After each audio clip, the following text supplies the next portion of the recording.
यदि आज देश में अपराध अधिक है तो मुख्य प्रकार वित्तीय और साइबर क्षेत्रों से संबंधित है।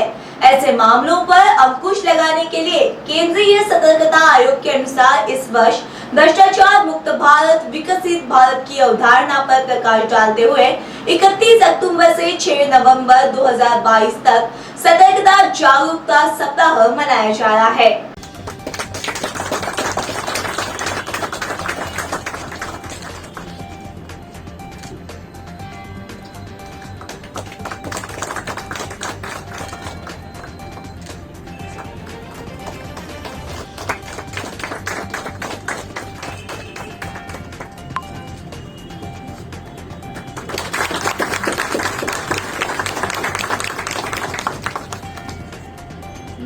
मैं प्रमोद साबळे सर से निवेदन करती हूँ कि वह पुस्तक द्वारा मैम का स्वागत करें।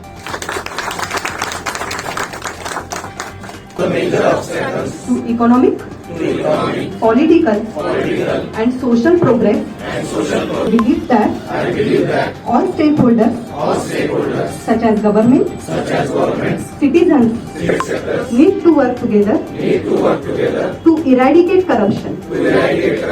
I realize that every citizen should be vigilant and commit integrity and all times and support follow probity and rule of law in all walks of life.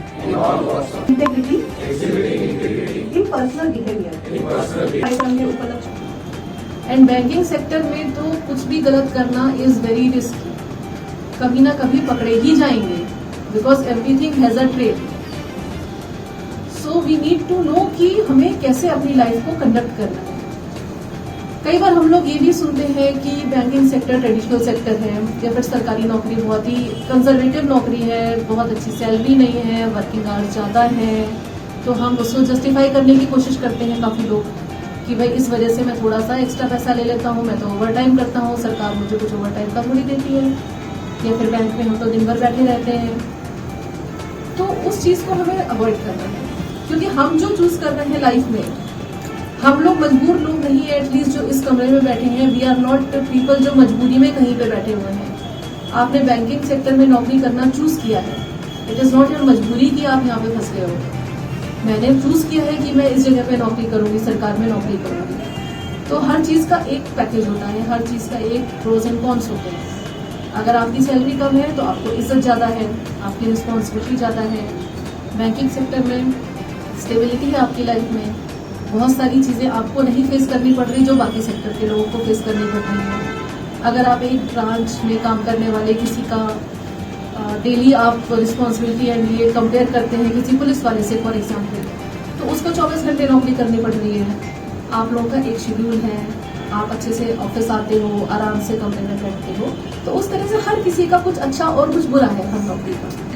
तो हमारी जो भी हमारा जॉब है उसकी कोई भी छोटी सी कमी देखकर अगर हम जस्टिफाई करते हैं कि ये कमी है, इसको मैं ऐसे पूरा करूंगा, तो वो बिल्कुल भी गलत है। अगर आपका कोई कलीग भी ऐसा करता है तो आई वुड रिक्वेस्ट यू कि उसको भी थोड़ा काउंसलिंग करें, क्योंकि ये जो एक चीज है अगर वो करेगा तो पूरी फैमिली ही अफेक्ट होती है। फिर वही वैल्यूज उनके बच्चों में जाएंगी, वही वैल्यूज उनके आसपास की बाकी लोगों में जाएंगी, उनके स्पाउसेस में भी वही वैल्यूज आएंगी। तो पूरी जनरेशन फिर ऐसे करके हम कभी इम्प्रूव नहीं कर पाएंगे।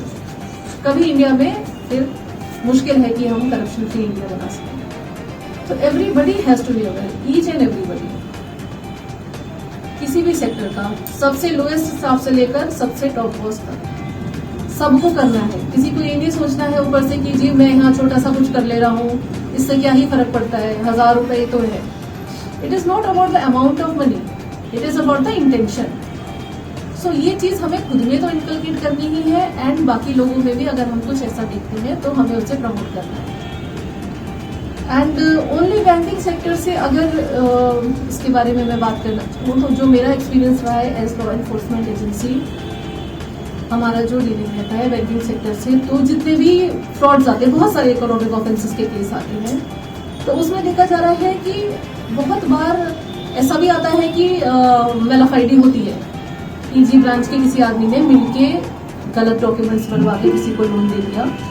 लेकिन बहुत सारे ऐसे केसेस आते हैं जिनमें नेग्लिजेंस होता है, देखा ही नहीं, चेक ही नहीं किया, KYC नॉर्म्स फॉलो नहीं किए, या फिर किसी ने कागज लाके दे दिए, आंख बंद करके ले लिया, जी ठीक होगा, चेक करने की कोशिश ही नहीं की, आधार कार्ड लाया, चेक ही नहीं किया कि सच में आधार कार्ड वो है कि नहीं है। तो उस एंगल से मैं आप सबसे रिक्वेस्ट करना चाहूंगी कि थोड़ा सा हम लोग अगर अलर्टली काम करेंगे एंड हर चीज को मैन्युअली देखेंगे, जो भी आपके स्टैंडर्ड ऑपरेटिंग प्रोसीजर्स हैं उनको अच्छे से फॉलो करेंगे, तो उससे एक तो बैंक की रेपुटेशन बढ़ेगी और इस तरह के फ्रॉड्स होने में थोड़ी कमी होगी। साथ में बाद में जो बैंकिंग का इन्वॉल्वमेंट बाद में बताया जाता है वो वाला एक एलिमेंट नहीं आएगा। नहीं तो लोग तो इल्जाम लगाने में मतलब पीपल आर वेरी क्विक, थोड़ा सा भी बैंक ऑफ महाराष्ट्र से रिलेटेड कोई केस आएगा, भले ही आपका एम्प्लॉय इन्वॉल्व ना हो, लेकिन नाम बैंक का खराब होता है। एंड हम लोग जो काम कर रहे हैं बैंक में, तो ऑब्वियसली हमारे रेपुटेशन पे भी बात आती है। सो एक ये जो छोटी सी चीज है, ये मतलब as a law enforcement agency officer मैं आपसे रिक्वेस्ट करना चाहूंगी कि प्लीज आप सारे गाइडलाइंस को एकदम फॉलो करें, उससे 99% जितना भी ये हो रहा है वो सारा कुछ कंट्रोल हो सकता है। धन्यवाद।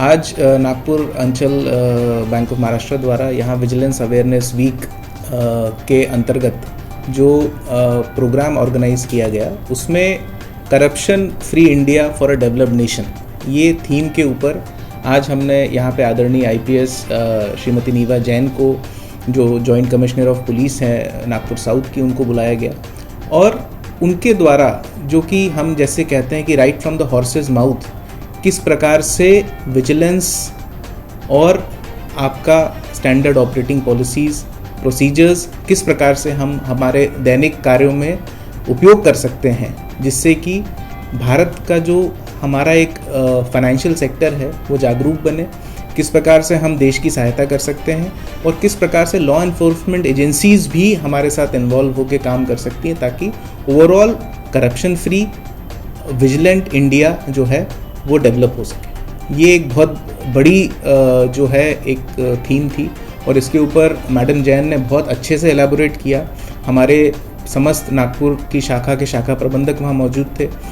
तो ये छोटी सी अवेयरनेस किस प्रकार से काम करती है कि आज हमारे शाखा प्रबंधक हमारे अपनी शाखाओं में जाके ग्राहकों को, हमारे स्टाफ को इस चीज़ के बारे में अवेयर करेंगे और ये एक डोमिनो इफ़ेक्ट है। ये अगर हम किसी लीडर को या हमारे शाखा के ब्रांच मैनेजर को हम लीडर कहते हैं, उसको अगर पता चलता है तो वो नीचे स्प्रेड डाउन करता है और ये धीरे धीरे सोसाइटी में करप्शन फ्री इंडिया की थीम आगे जाएगी। और ये एक वीक नहीं है, हम इसको जो आज हमने वहाँ पे संकल्प लिया, प्लेज ली कि हर वॉक ऑफ लाइफ में हम इस चीज़ को अपना इनकॉर्पोरेट करेंगे, ताकि ओवरऑल इफेक्ट हमारे वैल्यू सिस्टम में बिल्ड हो जाए और हम एक प्रकार से देश की प्रगति के लिए हमारा अच्छे से अच्छा योगदान दे सकें।